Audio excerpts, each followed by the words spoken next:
శ్రీమహాగణాధిపతయే నమః. సరస్వత్యై నమః. శ్రీగురుభ్యో నమః. హరి ఓం. మాతృభూమి పితృభూమి ధర్మభూమిరా, మాతృభూమి పితృభూమి ధర్మభూమిరా, భరతభూమి వేదభూమి పుణ్యభూమిరా. వీరభూమి అద్భుతమైనటువంటి భరత భూమిలో పుణ్యక్షేత్రాలతో, నదీ నదాలతో, చారిత్రకమైనటువంటి సాంస్కృతిక కట్టడాలతో వెలుగొందే అద్భుత దృశ్యాలు మనం చూడాలి అంటే, అతి చౌకగా చూడాలి అంటే ఆర్వి ట్రావెల్స్ ప్యాకేజీ ప్రకటించినటువంటి వారి ద్వారా గనక మనం వెళ్ళినట్లయితే విమానాలలో తీసుకొని వెళతారు. వసతి సౌకర్యాలు చాలా బాగుంటాయి.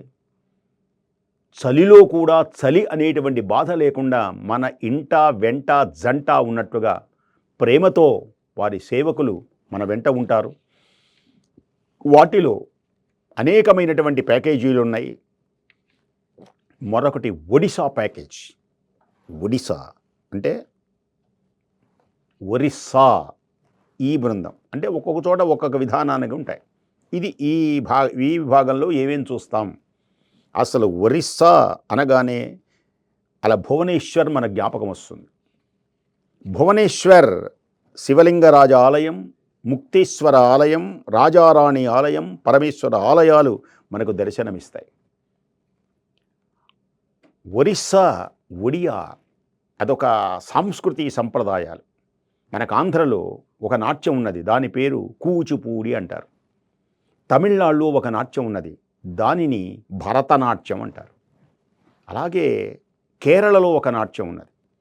అలాగే ఒడియా, దాని పేరే కథక్ అంటారు. థై అంటారు. మరి చక్కగా బాగుంటుంది. ఇది వీళ్ళ సొత్తు. కథక్ నాట్యం అంటారు దీన్ని. మనకేదో కూచిపూడి లాగానే. ఆ కథక్ నాట్యం వైభవం చూడాలి అంటే అనార్కలి అనే సినిమా ఉన్నది. అనార్కలి సినిమాలో అంజలి నాట్యం చేసేది కథక్ నాట్యం అంటారు దాన్ని. తెలుసునా? రాజశేఖరా నీపై మోజు తీరలేదురా, రాజసానయేలరా.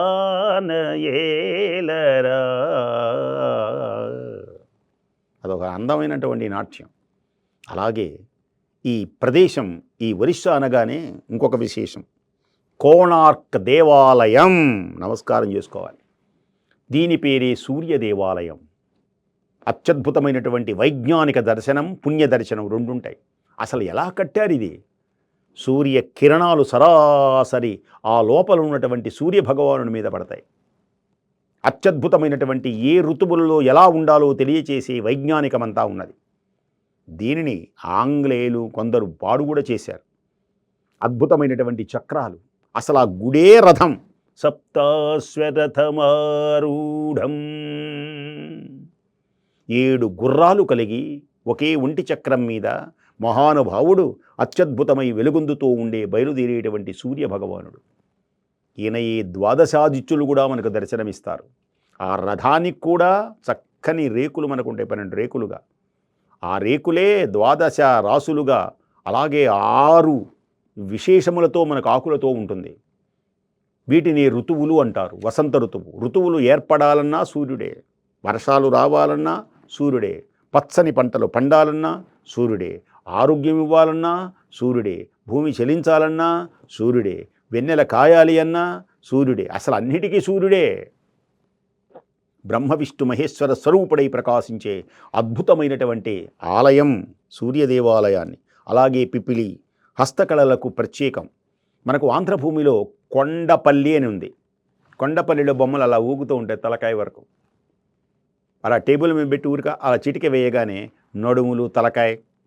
అందుకనే కొండపల్లి పాట కూడా ఉంటుంది. కొండపల్లి బొమ్మలగా కులికింది పిల్ల, వయ్యారపు నడకలతో వచ్చే పడుచు పిల్ల అంట.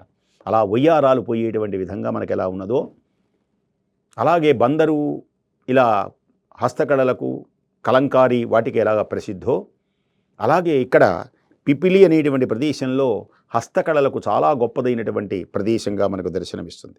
అలాగే రఘురాజ్ పాల్, ఇది కూడా మనం కళ్ళారా చూడొచ్చు.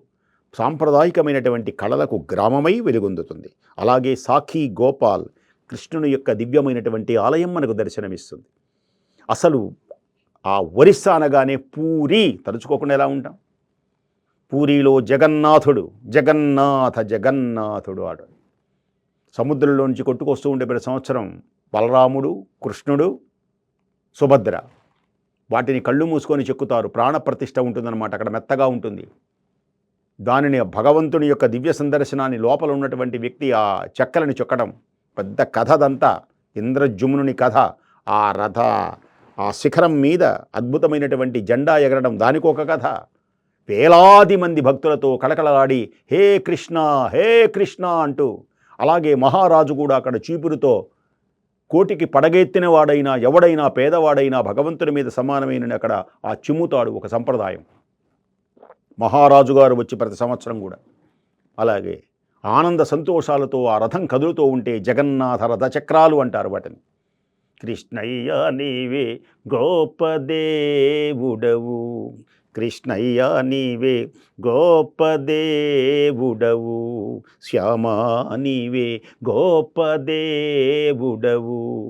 దీనుల దుఃఖం బాపేవాడవు, దీనుల దుఃఖం బాపేవాడవు, నా మొర వినవా హే గిరిధారి ఓ వనమాలి స్తోత్రం చేస్తూ ఆనందిస్తారు. అలాగే ఇంకొక విశేషం ఏమిటి అంటే అక్కడ చిలికా సరస్సు అని ఉంటుంది. మనకు తెలుగు భూమిలో గోదావరి జిల్లాలో కొల్లేరు సరస్సు ఉంటుంది కదా. ఈ కొల్లేరు సరస్సు ఎలా అందంగా ఉంటుందో అలాగే చిలికా సరస్సు అద్భుతమైనటువంటి కెరటాలతో అలా జలపక్షులు తరతర పరిగెత్తుతూ కీరిమంటూ వెలుగొందుతూ ఉంటే విశాలమైనటువంటి సరస్సును చూచి ఆనందించి పులకితులు కావాలి అంటే ఆర్వి ట్రావెల్స్ వీరి ద్వారానే మనకు లభ్యమవుతుంది. ఇవన్నీ చూడాలి అంటే అతి చౌకలో మనకు అవకాశాన్ని కల్పించారు. ఇంకా మీ సందేహాలు నివృత్తి చేసుకోవాలి అంటే ఎలా వెళ్ళాలి అనుకున్నప్పుడు ఈ కనపడుతున్నటువంటి స్క్రీన్ మీద నెంబర్లను సంప్రదించి వారి ద్వారా మీరు ఆనంద అనుభూతులు చెంది అఖండ పుణ్య సంపదతో వర్ధిల్లాలని కోరుకుంటూ స్వస్తి.